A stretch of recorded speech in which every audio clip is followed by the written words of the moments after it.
Thank you very much for clicking. You know, one of the things that people do, especially here in Michigan, is look around as they go on that vacation to the lake and say, boy, I'd sure like to have one of these as a second home. Every July and August, they go up north. You know, they go up north, they go golf, they have the great amenities, things to do, places to go, things to see, and they go, I want to have one of these.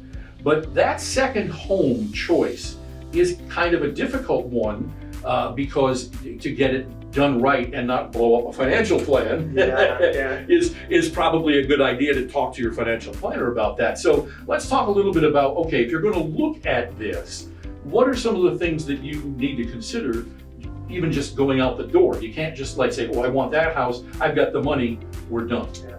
And having a second home is an important goal for a lot of our clients. And first thing I'd like to talk about is maybe some of the cons, if you will. Because whether you have a mortgage or not, you're there one day or for 6 months, there's carrying costs. And I just usually throw out a number. It's $30,000 between property taxes, utilities, maintenance, etc. So you need to be prepared for this new expense unless you decide to rent it. And I know you have some experience. I have done that. The other thing that we left out of that whole equation is the drive back and forth. How far do you go? I have a friend of mine who said anything north of 4 hours is too far, right? And anything under 2 hours isn't up north. So finding yourself in that little sweet spot, whether it be Traverse City or even north of there, or in mid-Michigan, finding that place is one of those things. And if you're looking to do this, one of the biggest issues, of course, is the initial cost. Okay, so say you buy something that's not that expensive, but how much renovation does it need? What are the amenities nearby and how much can you get accomplished? What are your contractors in the area? How reliable are the contractors in the area? All of these questions come into place, and they're things that you have to really go in knowing or you're going to sink. Right? So there's one example I think that can work very well, and I believe this might be very similar to your situation. If someone knows that they want to retire, let's say 10 years, and I'll just use Traverse City as an example. It may make sense to purchase that home in Traverse City today and rent it out for the next 10 years so you get some enjoyment. But for 10 years, you're collecting rent, helping to pay down maybe some mortgage debt. And in 10 years, you reconvert it to your own retirement. And that's essentially what we have done. But it's the thing is that you have to go into that knowing that it's a business. In other words, you have to treat it as a separate business. You run it like a business. You need a platform. You have to have cleaning companies that you can depend on. You have to be able to actually rent it, because in some communities now that's becoming an issue. And also, even if you're going to rent, there is legislation being looked at that will heavily tax that and really highly discourage doing it. So you need to know going in what it is that you're facing, and then kind of project outwardly whether you can actually make this and make it profitable. Because as I said, you have to think of it as a business.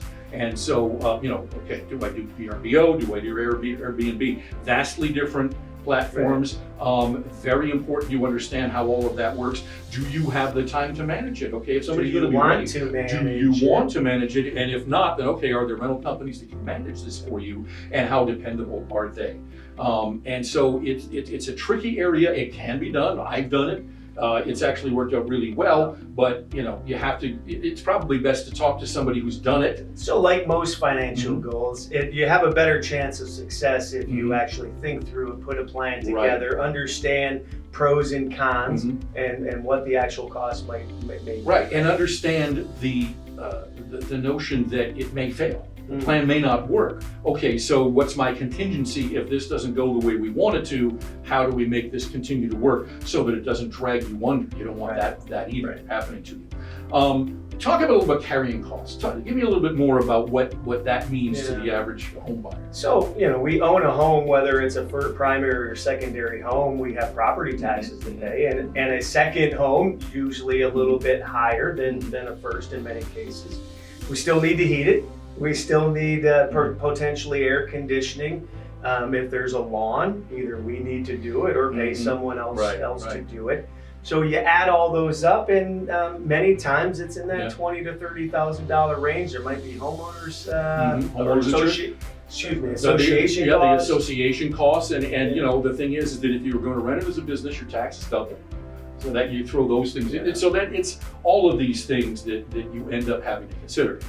It's worked out really well for me and my wife. It can work out, but it's work. It's not. It doesn't necessarily amount to fun.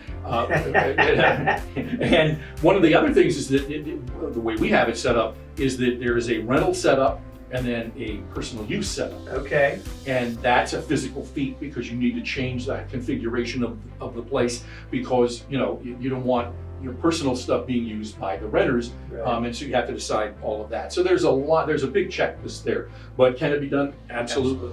So bring it to your financial planner, and if you're really serious about this, it can be done, but be wary.